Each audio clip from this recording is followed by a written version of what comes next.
এসআইআরের নামে শুনানিতে ডেকে সাধারণ মানুষকে হয়রানির অভিযোগে এবার পথ অবরোধে নামলেন গ্রামবাসীরা। তাঁদের সঙ্গে ছিলেন তৃণমূল নেতৃত্বও। শনিবার ঘটনাটি ঘটে খানাকুল ১ নম্বর ব্লকের ঘোষপুরের রামপ্রসাদ এলাকায়। এদিন ২৪ নম্বর সড়ক অবরোধ করে নির্বাচন কমিশন ও বিজেপি নেতৃত্বের বিরুদ্ধে তীব্র বিক্ষোভ দেখানো হয়। বিক্ষোভকারীদের অভিযোগ, এসআইআরের নাম করে অকারণে সাধারণ মানুষকে বারবার শুনানিতে ডাকা হচ্ছে, যা চরম হয়রানির শামিল। অনেক ক্ষেত্রেই বৈধ নথি থাকা সত্ত্বেও সমস্যা তৈরি করা হচ্ছে বলে অভিযোগ ওঠে। পাশাপাশি নথি হিসেবে মাধ্যমিকের অ্যাডমিট কার্ড বাতিলের সিদ্ধান্তেরও তীব্র বিরোধিতা করেন গ্রামবাসীরা। তাঁদের দাবি, এই সিদ্ধান্ত সাধারণ মানুষের সমস্যাকে আরও বাড়িয়ে দেবে। অবিলম্বে হয়রানি বন্ধের দাবিতে তাঁরা সরব হন। আপনাদেরকে আমি 5 থেকে 7 মিনিটের বেশি সময় দেব না। ব্যাপারটা হচ্ছে এই জায়গায় যে যাদেরকে এই শুনানিতে ডাকা হচ্ছে, কাদের শুনানি ডাকা হচ্ছে সেটা আপনাদের জানা খুব প্রয়োজন। এক তো নামের স্পেলিং ভুল ইত্যাদি রয়েছে। তপনদা বলছিলেন যে যদি কারো 5-এর অধিক সন্তান হয় তাদেরকে ডাকছে। আর কাদের ডাকছে না, যার কোনো মহিলা যদি 15 বছরের নিচে তার সন্তান হয় তাকে ডাকছে, মানে তার ছেলেদের ডাকছে। আর কাদের ডাকছে না, কোনো পুরুষের যদি 50 বছরের উপরে বয়স তার যদি বাচ্চা হয়ে থাকে, মানে বাবার সাথে ছেলের বয়স যদি 50 বছরের বেশি হয় তাহলেও সেই ছেলেকে ডাকছে। আর কাদের ডাকছে না, যাদের কোনো মানুষের যদি 40 বছরের দাদু হয়ে গেছে, এমন যাদের দাদুর সঙ্গেও তো এখানে ম্যাচিং দেখানো হয়েছে, তাহলে যাদের 40 বছরে দাদু হয়েছে তো তাদের সেই মানে নাতিদের নাতনিদের ডাকছে।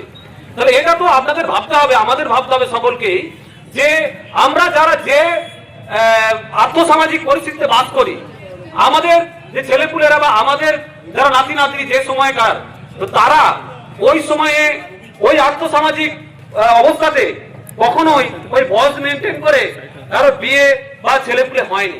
তাহলে এটা আপনার আমার বাড়ির সকলের বাড়ির সমস্যা।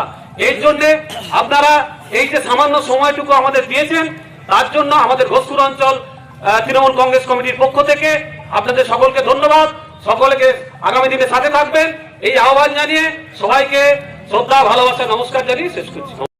আজকে অবরোধের মূল কারণ হচ্ছে এসআইআরের নামে যেভাবে স্বৈরাচারী নির্বাচন কমিশনার গণেশ কুমার এবং তার মদতদাতা বিজেপি অমিত শাহ এবং নরেন্দ্র মোদী যেভাবে বাংলাকে হেনস্থা করার চেষ্টা করছে, এসআইআরের নামে ভোটারদের নাম্বার দেওয়ার চেষ্টা করছে, তারই প্রতিবাদে আমরা আজকে পথে নেমেছি।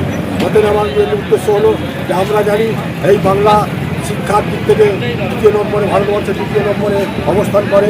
সেখানে হঠাৎ করে মাধ্যমিক সার্টিফিকেট, সেই সার্টিফিকেটটাকে বাদ করে দেওয়ার চক্রান্ত করে মানুষকে এখানে হেনস্থা করার যে চক্রান্ত চালিয়ে গেছে, তার প্রতিবাদে আমরা আজকে মাঠে নেমেছি।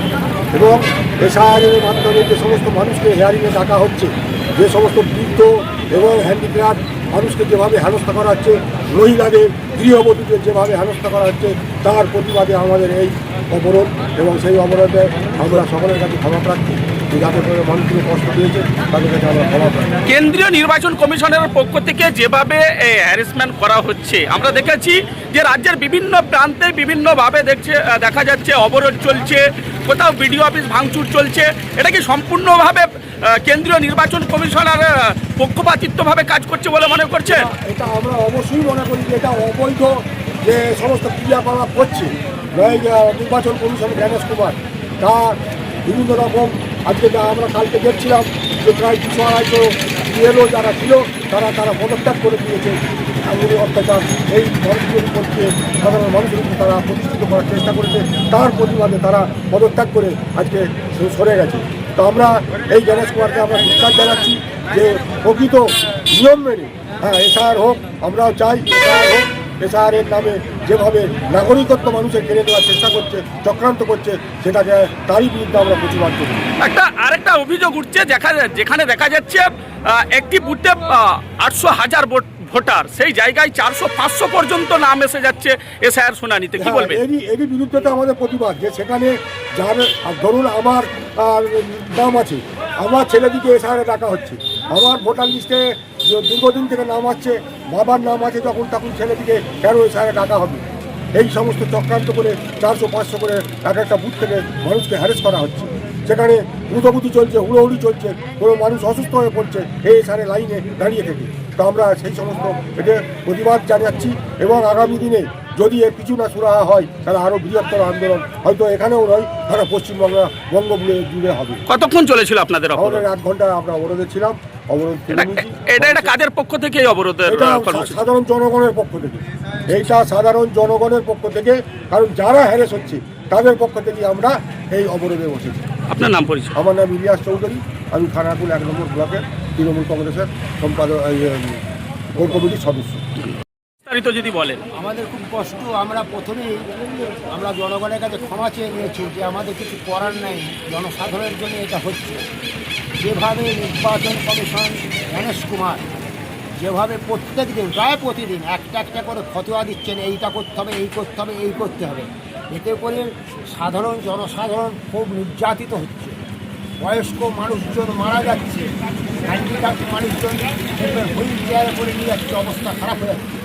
সেই যে চলছে এবং একভাবে প্রতিটা বুথি প্রায় বেশ কিছু নামকে আজকে আসছে একটা, আবার কালকে একটা আসছে, এইটা নিয়ে এসো, ওইটা নিয়ে এসো, এই যে নির্যাতন চলছে।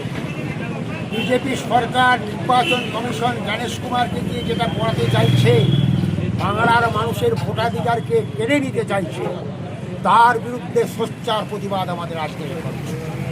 পশ্চিমবাংলা ব্যাপী হচ্ছে, এখানেও হচ্ছে, আজকে হলো। আমরা পরবর্তী লক্ষ্য রাখছি যে কীভাবে চলছে। যদি এর সুরাহা না ঘটে তাহলে স্তব্ধ হয়ে যাবে বাংলা। বাংলাকে আমরা স্তব্ধ করব। দিদি মমতা বন্দ্যোপাধ্যায় সোচ্চার প্রতিবাদ করছে। মামাটি মানুষের সরকারকে নির্যাতন করা, অবহেলা করা, এই যে চক্রান্ত চলছে, বাংলার মানুষের টাকা না দেওয়া, 100 দিনের টাকা, বাংলার মানুষের আবাসনের টাকা না দেওয়া, সেসব তো করিয়েছে, পরে আবার ভোটাধিকার করে দিয়ে ক্ষমতা দখল করতে চাইছে। স্বপ্ন দেখবে বিজেপি, ক্ষমতা তৃণমূল কংগ্রেস পাবে। আগামী 26-এর নির্বাচনে গতবারের নির্বাচনের থেকেও বেশি সংখ্যক সিট পাবে তৃণমূল কংগ্রেস এবং দিদি মমতা বন্দ্যোপাধ্যায় চতুর্থবারের জন্য বাংলার মুখ্যমন্ত্রী হবে। এই বিশ্বাস বাংলার মানুষের কাছে আছে, বাংলার মানুষের ভরসা আছে। নির্বাচন গণেশ কুমারের আমরা অবিলম্বে পদত্যাগ চাইছি।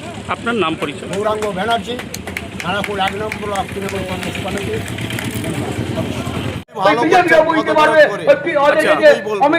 কারণ গণেশ কুমার যা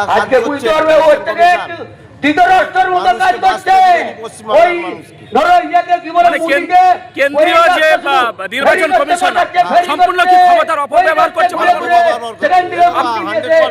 আপনার এলাকা তো নাম বাদ হয়েছে, আপনাদের বাদ হয়েছে, মারা গেছে 3-4 জন, 3-4 জন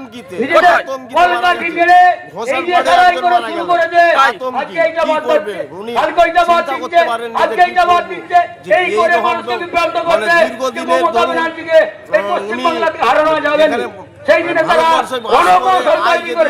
আমরা কিন্তু ঠিক আছি, আমরা করবো। বিহার নয়, এটা বাংলা। আপনার নাম? এটা কোন জায়গা? শীততাপ নিয়ন্ত্রিত অত্যাধুনিক রেস্টুরেন্ট ময়ূখ রেস্টুরেন্ট। এখানে পাবেন চাইনিজ, পোলাও, বিরিয়ানি, তন্দুরি সহ সমস্ত রকম খাবার। এছাড়াও কাস্টমারদের সুবিধার্থে হোম ডেলিভারির বিশেষ ব্যবস্থা রয়েছে। পাশাপাশি যে কোনো অনুষ্ঠানের জন্য ভাড়া দেওয়া হয়।